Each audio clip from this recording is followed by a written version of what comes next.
بسم اللہ الرحمن الرحیم والصلاة والسلام علی رسولہ الکریم وعلی آلہ وصحبہ اجمعین۔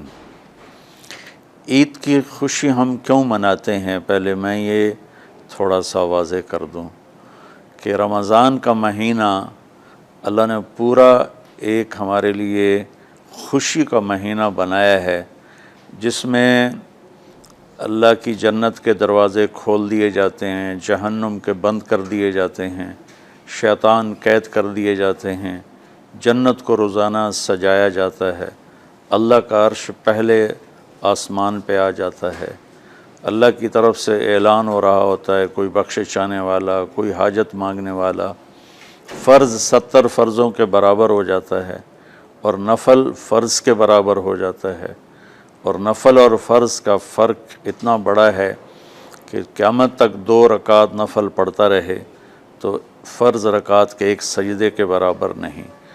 اور اس میں جو مر جاتے ہیں اہل ایمان، ان کا حساب نہیں ہوتا، ان کو قبر میں منکر نکیر نہیں آتے، اللہ تعالیٰ ان کو معاف فرما دیتا ہے۔ اس طرح 29 دن رات یہ سلسلہ چلتا ہے، اور آخری رات پھر اللہ تعالیٰ اعلان فرماتے ہیں کہ میرے بندوں نے رات کو قیام کیا، یعنی تراویح کی نماز پڑھی، دن میں روزہ رکھا، تو میں نے اس پر ان سب کی بخشش فرما دی۔ تو اس خوشی میں پھر ہم سب مل کر اللہ کی بارگاہ میں شکرانے کے مل کر 2 نفل ادا کرتے ہیں اور اللہ کا شکر ادا کرتے ہیں کہ یا اللہ تیرا شکر ہے، تو نے ہمارے گناہوں کو معاف فرمایا، جہنم کو ہم پہ حرام کیا، جنت کو ہم پہ واجب کیا۔ اصل تو عید کی خوشی کی یہ وجہ ہے۔ باقی جو اداسیاں ہیں، ڈپریشنیں ہیں، اس کی وجہ آپس کی محبتوں کا کم ہو جانا ہے، اور دنیا کی ایسی دوڑ جس نے اپنے آپ کو بھی بھلا دیا ہے، اور آپس کی نفرتیں ہیں، اور آپس کے بغض حسد ہیں، ان منفی جذبوں نے ہماری خوشیوں کو دھندلا دیا ہے، ورنہ رمضان کا ہر لمحہ خوشی کے لیے ہے، اور عید اس کی پیک ہے، اور پوری زندگی اللہ راضی ہو رہا ہو تو خوشی ہی خوشی ہے۔ ہمیں اپنے ملک سے، اپنی نسل سے آپس کی نفرتیں، حسد، بغض یہ مٹانے ہوں گے، تب جا کر ہمیں حقیقی خوشیاں حاصل ہوں گی۔ آپ عید کے لیے غسل فرماتے تھے اور اپنے کپڑوں میں سے اچھے کپڑے منتخب فرماتے تھے، اور فجر کی نماز کے بعد آپ اشراق نہیں پڑھتے تھے اس دن۔ باقی آپ کی ساری زندگی کا معمول تھا کہ فجر کے بعد آپ اشراق پڑھتے تھے، لیکن اس دن آپ اشراق نہیں پڑھتے تھے۔ غسل فرما کے پھر کچھ کھا کے، کوئی میٹھی چیز، کھجور ہی عام طور پر ہوتی تھی، کھجور کھا کے پھر آپ عیدگاہ کی طرف تشریف لے جاتے تھے، اور پہلے نماز پڑھاتے تھے، پھر خطبہ ہوتا تھا، اور اس کے بعد جس راستے سے آپ جاتے تھے اس راستے کو چھوڑ کر پھر اور راستے سے گھر واپس آتے تھے، پھر وفود سے ملاقات کرتے تھے، سرداروں سے، صحابہ سے ملاقات کرتے تھے، اس میں کچھ کھانوں کا اہتمام بھی ہوتا تھا۔ اس طرح ایک عام روٹین کی عید ہوتی تھی آپ کی، ملاقاتیں کرنا، کھانوں میں جانا، اور اچھے کپڑے پہننا، سب کو خوشی سے ملنا۔ یہ عید الفطر پر آپ کا یہ معمول تھا۔ اسلام جاوید بھائی 2 چیزوں کا مجموعہ ہے، ایک اللہ کا حق ہے جو عبادات کی شکل میں ہے، اور ایک اللہ کے بندوں کا حق ہے جو اخلاقیات اور معاملات اور معاشرت کی شکل میں ہے۔ یہ دونوں کمپلسری پیپر ہیں، دونوں لازمی پیپر ہیں، ان دونوں میں پاس ہونا ضروری ہے۔ میری نماز اچھی ہے لیکن میری دکان پہ جھوٹ ہے، تو نماز اس جھوٹ کی کمی کو پورا نہیں کر سکے گی۔ میری دکان پہ سچ ہے لیکن میں نماز نہیں پڑھتا، تو میرا یہ سچ بولنا میرے نماز کی کمی کو پورا نہیں کر سکتا۔ اللہ کے نبی نے دنیا سے جاتے ہوئے 2 لفظوں میں سارا دین بتا دیا تھا۔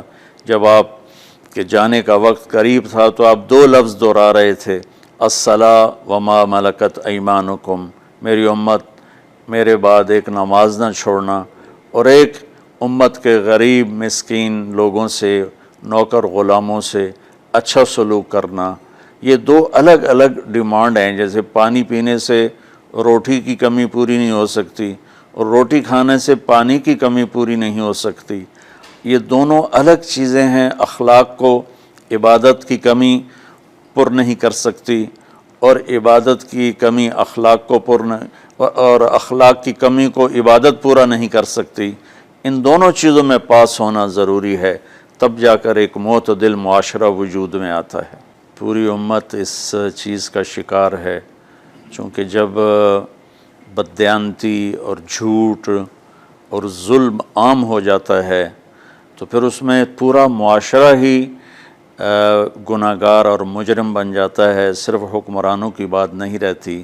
یہ تو ایک سوال کا جواب موسیٰ علیہ السلام کو اللہ نے دیا کہ اللہ تعالیٰ سے انہوں نے پوچھا، یا اللہ جب آپ راضی ہوتے ہیں تو اس کی کیا نشانی ہے؟ تو اللہ تعالیٰ نے فرمایا کہ میں بارشیں موقع پر دیتا ہوں، حکومت سمجھداروں کو دیتا ہوں، پیسہ میں سخیوں کو دیتا ہوں۔ تو پھر انہوں نے پوچھا جب آپ ناراض ہوتے ہیں تو اس کی کیا نشانی ہے؟ تو آپ نے فرمایا، اللہ تعالیٰ نے فرمایا کہ بارشیں بے موقع کرتا ہوں، حکومت نااہلوں کو دیتا ہوں، اور پیسہ میں بخیلوں کو دیتا ہوں۔ تو جب معاشرے میں عمومی بگاڑ پیدا ہوتا ہے تو اس کا اثر پھر اس شکل میں ظاہر ہوتا ہے، کبھی کسی اور شکل میں ظاہر ہوتا ہے۔ اس چیز کے مجرم نہ صرف حکمران ہیں، نہ صرف بخیل لوگ ہیں، بلکہ تمام طبقات امت کی اجتماعی کوتاہی میں یہ حالات اللہ کی طرف سے پیدا ہوتے ہیں۔ اس میں ہم سارے ہی ایک دوسرے کو مجرم ٹھہرانے کی بجائے اپنے اپنے گریبانوں میں جھانک کر دیکھیں کہ تجھے کیوں فکر ہے اے گل دلے صد چاک بلبل کی، تو اپنے پیرہن کے چاک تو پہلے رفو کر لے، وفی انفسکم افلا تبصرون۔ ہر آدمی اپنے عیب دیکھے، اپنی کمیاں دیکھے اور انہیں دور کرنے کی وہ کوشش کرے، تو پھر ایک خوبصورت معاشرہ تشکیل پا سکتا ہے۔ کہ میں اس عید کے خوشی کے موقع پر اپنی قوم سے ہاتھ جوڑ کے اپیل کروں گا کہ جھوٹ بولنا چھوڑ دیں، دھوکہ دینا چھوڑ دیں اور ظلم کرنا چھوڑ دیں۔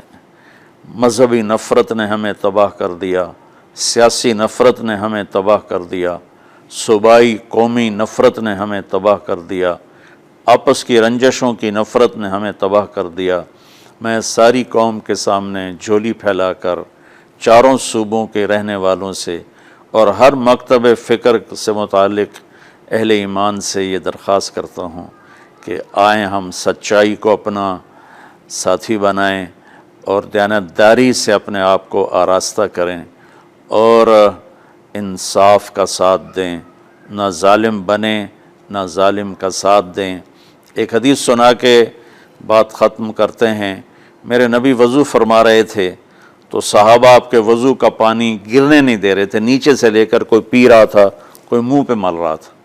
تو آپ نے فرمایا ما یحملکم علی ھذا، یہ کیا کر رہے ہو؟ وہ کہنے لگے یا رسول اللہ، اللہ اس کے رسول کی محبت میں کر رہے ہیں۔ تو آپ نے فرمایا میں تمہیں بتاتا ہوں اللہ اس کے رسول سے محبت کرنے والا کون ہوتا ہے۔ فَلْيُسْتِقِ الْحَدِيثَ اِذَا حَدَّثَ، اللہ رسول سے محبت کرنے والا وہ ہوتا ہے جو ہمیشہ سچ بولتا ہے۔ فَلْيُؤَدِّ الْأَمَانَةَ اِذَا تُؤْمِنَ، جو ہمیشہ امانت داری سے کام لیتا ہے، کبھی دھوکہ فراڈ نہیں کرتا۔ فَلْيُحْسِنْ جِوَارَ مَنْ جَاوَرَهُ، اور جو ہمیشہ اپنے پڑوسیوں کے ساتھ اچھا سلوک کرتا ہے، پڑوسی اپنے ہوں، غیر ہوں، مسلم ہوں، نان مسلم ہوں، وہ ان کے ساتھ اچھا سلوک کرتا ہے۔ یہ تین نشانیاں ہیں عشق رسول کی۔ یہ تین باتیں میری قوم اپنا لے تو یہ اندھیرے